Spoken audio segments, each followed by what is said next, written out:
নিঃশব্দের এক ছোট ঘর আছে আমার ভেতরে, যে ঘরে আলো ঢোকে না, আবার অন্ধকারও পুরোপুরি বসবাস করে না। সেখানে সময় বসে থাকে হাঁটু মুড়ে, নিজের বয়স গুনে গুনে ক্লান্ত হয়ে শেষে আমাকে জিজ্ঞেস করে, তোমার ভেতরের পথগুলো কি কখনো ছুঁয়ে দেখো?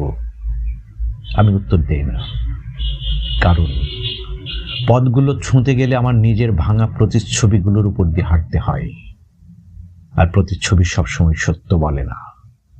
কখনো বলে আমি শক্ত, কখনো বলে আমি নরম, মাটির পুতুল।